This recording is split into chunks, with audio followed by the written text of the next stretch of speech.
आप सभी का स्वागत है चैनल मावी एमसीक्यू क्लासेस पर। इस चैनल पर आपको 9th और 10th क्लास के सब्जेक्ट सोशल साइंस तथा 11th और 12th क्लास के सब्जेक्ट सोशियोलॉजी के सभी लेसन्स के एमसीक्यू के वीडियो प्राप्त होते हैं। ये सभी एनसीईआरटी के सिलेबस पर आधारित हैं। अब इस चैनल पर सोशियोलॉजी 12th क्लास के छात्रों के लिए लेसन वाइज शॉर्ट व लॉन्ग क्वेश्चन आंसर भी करवाए जा रहे हैं।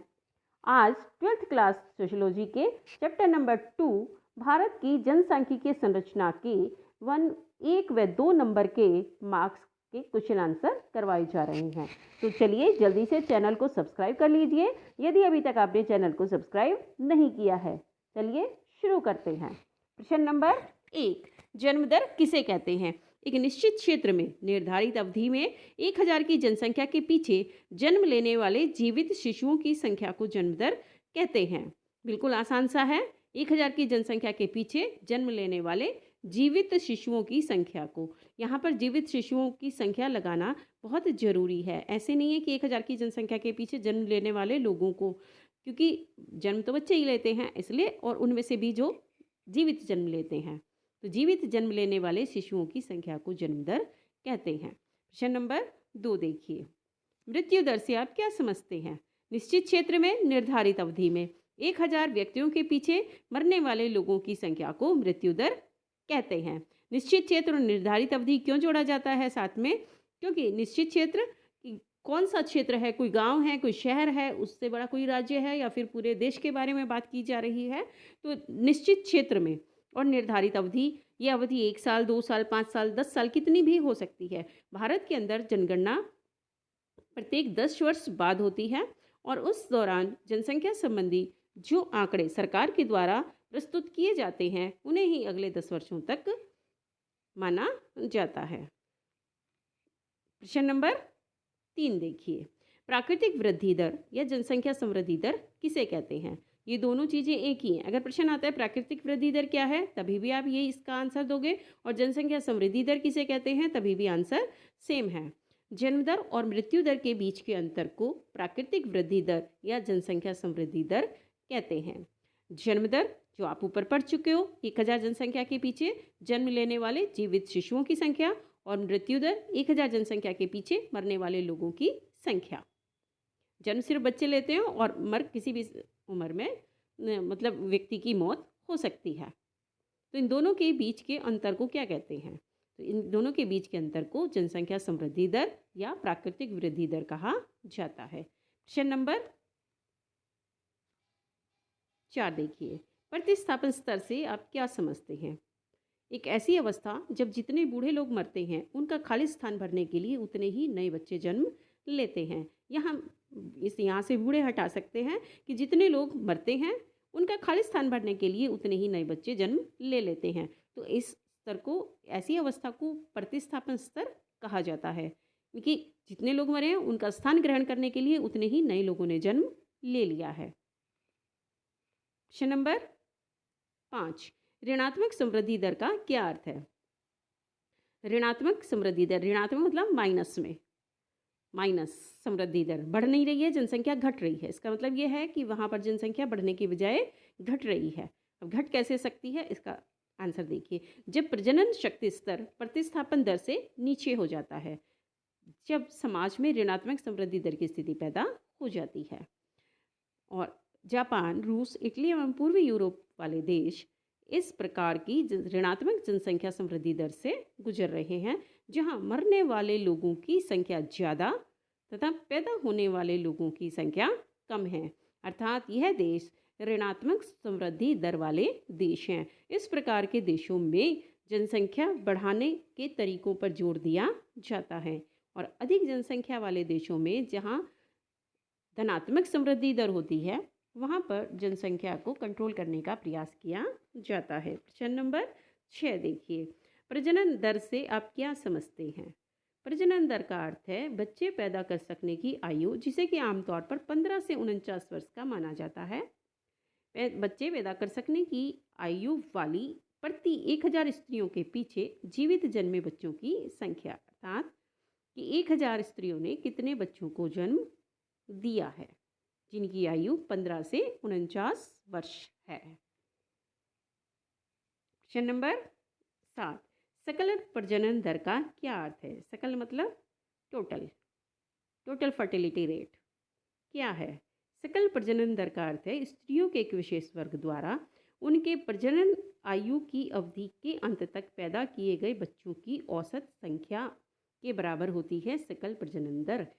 एक औरत ने, एक स्त्री ने अपने प्रजनन काल के दौरान, टोटल अवधि के दौरान कितने बच्चों को जन्म दिया है, यह सकल प्रजनन दर कहलाती है। पहले ये ज़्यादा थी, अब कम है। जैसे पहले प्रत्येक परिवार में 5-7 बहन भाई हुआ करते थे, अब 1 या 2 हैं। तो इस पहले अपने संपूर्ण प्रजनन अवधि में स्त्री 5 या 6 बच्चों को जन्म देती थी औसत रूप में, और अब वो संख्या 1 या 2 तक सीमित हो गई है। प्रश्न नंबर 8 देखिए, शिशु मृत्यु दर का क्या अर्थ है?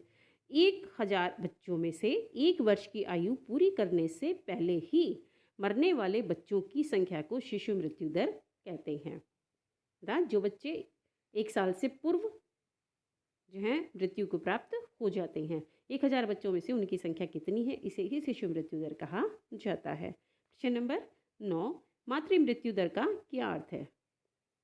बच्चे को जन्म देते समय 1000 स्त्रियों में से मरने वाली स्त्रियों की संख्या को मातृ मृत्यु दर कहते हैं। यानी कि प्रसूति के समय जब स्त्री की मौत हो जाती है तो उसे ही मातृ मृत्यु दर कहते हैं।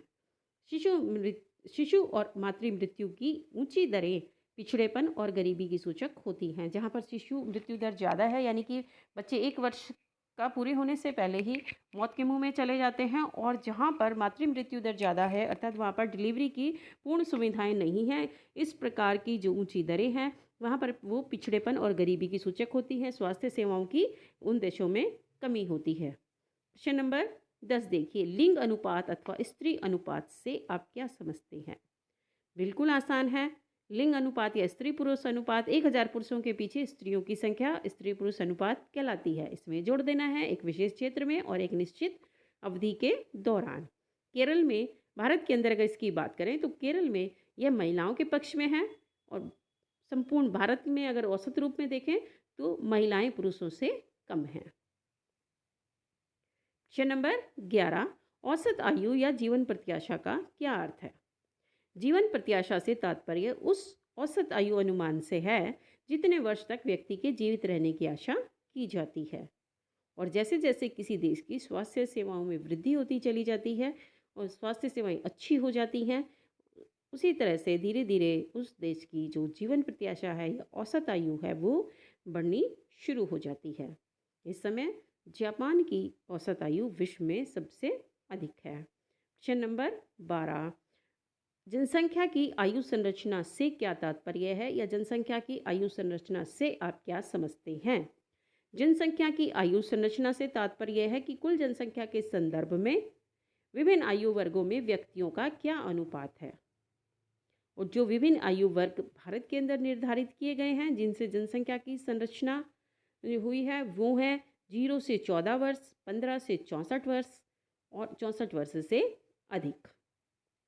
3 जनसंख्या समूहों में जनसंख्या को आयु के अनुसार बांट दिया गया है। प्रश्न नंबर 13, कार्यशील अथवा उत्पादक जनसंख्या से क्या तात्पर्य है?